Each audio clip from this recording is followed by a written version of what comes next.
మనం అసలు ఈ ఈవీఎం గవర్నమెంట్లో ఇంత మించి ఎక్స్పెక్ట్ చేయలేము కూడా ఖచ్చితంగా.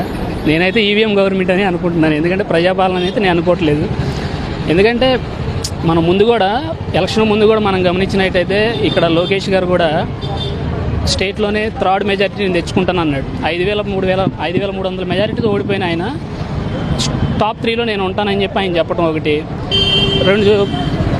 నిలబడిన 2 చోట్ల పవన్ కళ్యాణ్ గారు ఓడిపోయినా సరే జగన్ గారు 151 సీట్లు వచ్చిన జగన్ గారిని అఘాత పాతాల్లోకి తొక్కేస్తానంటాం. కానీ ఇవన్నీ చూస్తుంటే లింక్ చేస్తుంటే ఏదో జరిగిందని అనిపిస్తుంది. ఎందుకంటే అంత సంక్షేమం ఇచ్చి కూడా 11 సీట్లకి పరిమితం అవటం అంటే అది అసలు ప్రజా తీర్పు అని నేను అనుకోవట్లేదు.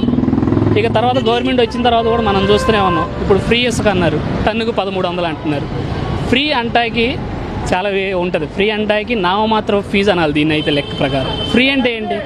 ఫస్ట్ ఒకటి చెప్పారు, రీచ్ దగ్గరికి వెళ్తే టన్నుకి మనం లిఫ్ట్ చేసి మన ట్రక్లో వేయడానికి 88 రూపాయలు ఏదో చెప్పినట్టున్నారు. అది వరకు యాక్సెప్టబుల్. ఇప్పుడు 1395 అంటే అదేమంటే స్టాక్ యార్డ్కి తీసుకొస్తున్నాము, అక్కడ నుంచి తీసుకెళ్లాలంటున్నారు. దానికి ఫ్రీ ఇసుకని మనం పెట్టకూడదు, పబ్లిక్ని మనం డైవర్ట్ చేస్తున్నట్టే దాన్ని. అలాంటి పథకాలు తీసుకొచ్చినాం. ఇప్పుడు రేపొద్దున ఫ్రీ బస్సు అంటున్నారు. బస్సు ఫ్రీయే, టికెట్కి డ్రైవర్కి చేస్తామంటారేమో. ఆ పథకం ఏమైనా తీసుకొస్తారేమో చూడాలి. ఇక అలా ఉంటుంది. ముఖ్యమంత్రిగా చేస్తున్నారు కదా.